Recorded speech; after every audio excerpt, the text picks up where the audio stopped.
Welcome to PaperTube. My name is Emma. This is my very first vlog of any sort before. I've done blogging in the past, but I recently have been watching on YouTube some really neat vloggers and got the idea that perhaps I could do one too. Most recently I've been watching flosstube. My mother had recommended it to me. Just a collection of cross-stitchers who vlog about their cross-stitching projects and their other crafting adventures. I didn't see anything per se with the paper arts, and I am a paper artist. Most specifically, I quill, which is twirling paper. Some people describe it as that. I'll show examples later if this is ever successful enough to have a view. But like I said, I've not vlogged before. I'm a first-time mom, so I'm very exhausted. As you can see, I'm wearing a nightgown. I have my little monitor. I'm watching my baby sleep, and as soon as he wakes up, I probably will have to run. But I'm hoping this is something I can sustain and do and share with you. You being a community, hopefully, of other people that would find tuning in of any value, or I find it comforting listening to other people vlog. It's interesting to hear about other people's lives and interests. So, this is my green room. The color is off. I see that.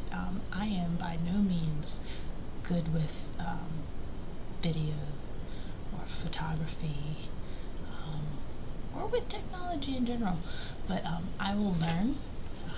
If you have any tips on anything, feel free to kindly leave a message. My husband's an electronics technician, but I wanted to do this on my own. But I will ask him for help probably here or there.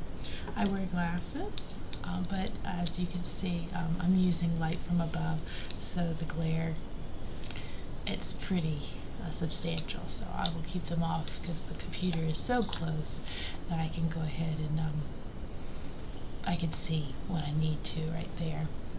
But I'd love to show you my room once I get it sort of cleaned up. You can see in the back there, I have not been in here to keep it tidy or to even craft since I had my baby. I had him in September of 2016, so he's 4 months old. And only recently have I been able to start coming in here and preparing to get back to the craft I really love. I have noticed on YouTube that there are a lot of tutorials in quilling. I have not seen daily or even weekly vlogs. That might just be me not doing a concise search or comprehensive search. But if you know of any, I'd love to know about them. So I thought, at first I thought, I'm going to get everything perfect. I'm going to get all my projects lined up. I'm going to give some tutorials even. I'll have everything set up and ready to go before I start vlogging. And then I remembered that the part of vlogs that I find most attractive is that it's an authentic person and experience. And what's most authentic about experiencing me right now is that I'm scattered, and that this could be an opportunity for me to get organized and start projects with you in real time. And I think I might enjoy that. I hope you do too. So I thought for tonight, maybe I could, I think people call this unboxing, but my things are mostly in bags and baskets. So maybe unbag some of my quilling supplies that I have had put away for a very long time. Let me go down here and look.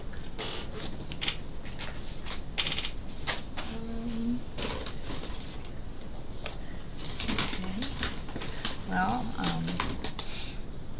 see, I'm pretty sure that would be a perfect time to edit, you know, clip the video and then put it back up. I'll get there, just not right now. So what I took out first in one of my bags is a little plastic container I have decorated with Winnie the Pooh. Yesterday was National Winnie the Pooh Day, by the way. Very exciting. What is today? No, it was 2 days ago. And so in here I have some of my sharper tools that I use for quilling.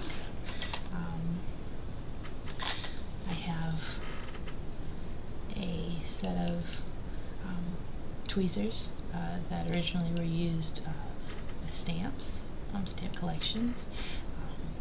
Comes in very handy when you're trying to put together your little teeny pieces of quilled paper into a design. I have a couple of these, let's see, sharp quilling tools. There's just a needle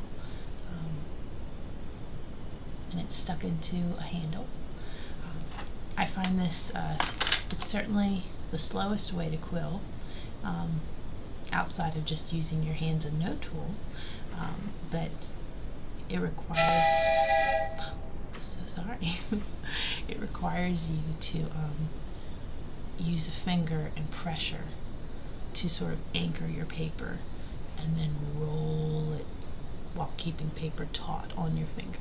I hope you can see that. So this is, it's good for if you enjoy the texture.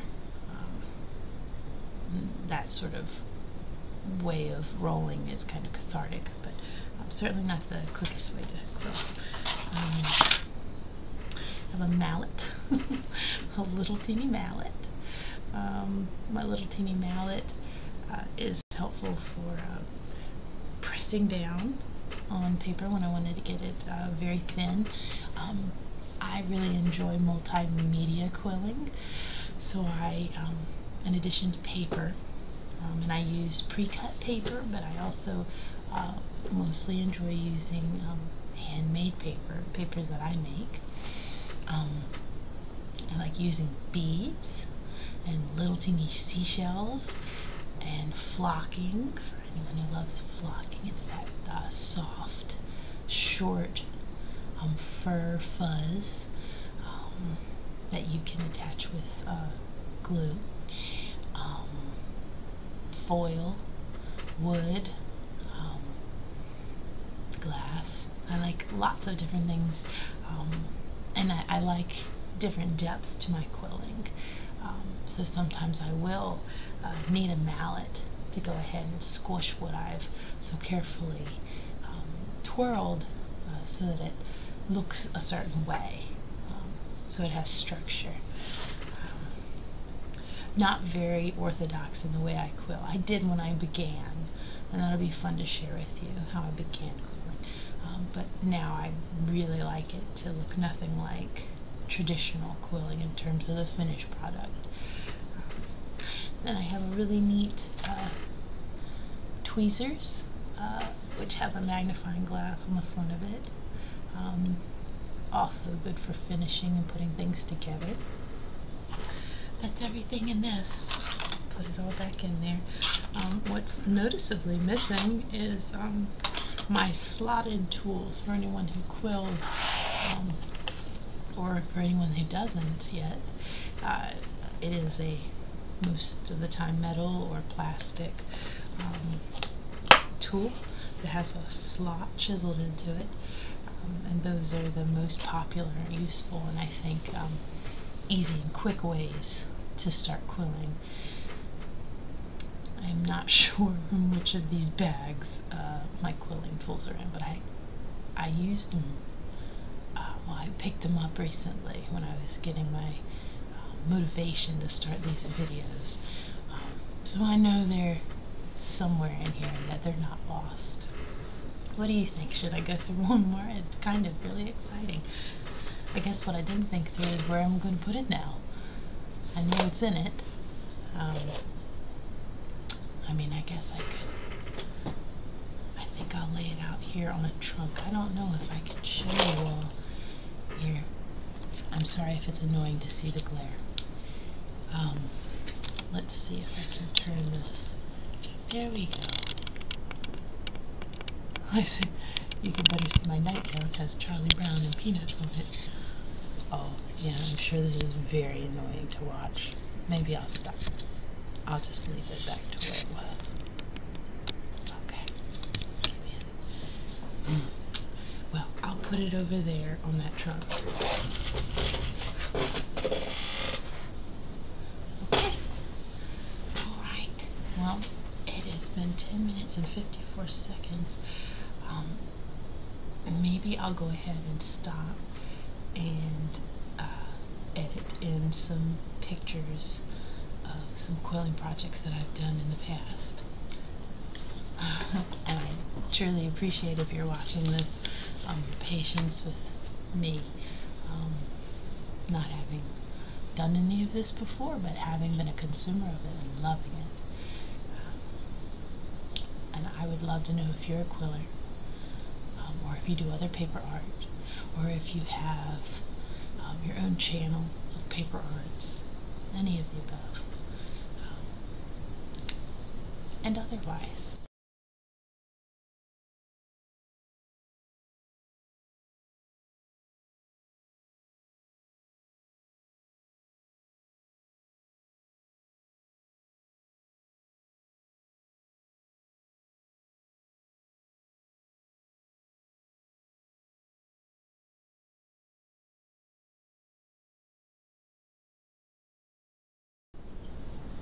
So those were two pictures of projects I've quilled. The first one being a rainbow, and perhaps you could see that I put, what are they called? Micro beads. Put micro beads on there as well as glitter. I incorporated some Swarovski crystals. I made a bird. I used colorful yarn, iridescent yarn for the clouds. That's what I mean when I say I'm interested in other different kind of media when I'm putting together my quilt projects. I did that project for a lady who commissioned a piece from my Etsy store, which is closed currently. When she finally was able to have a baby, it was for her rainbow baby. Second picture is a willow tree,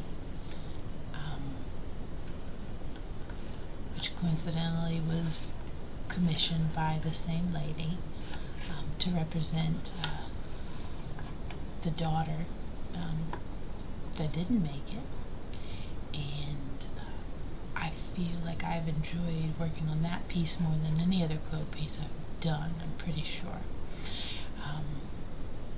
It's just the structure of the tree. I used wire, copper wire, beads.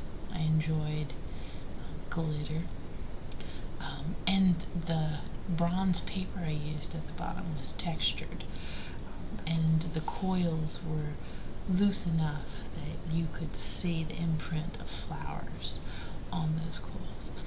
I would love to know if she has that up on her wall and how that looks. But this has been thoroughly interesting and exciting. My baby hasn't cried yet. It's almost been 15 minutes, not for this video, but in terms of me editing. And I hope you got some enjoyment out of this, and that I can welcome you back to PaperTube in another episode. Thank you. I hope you have a great week.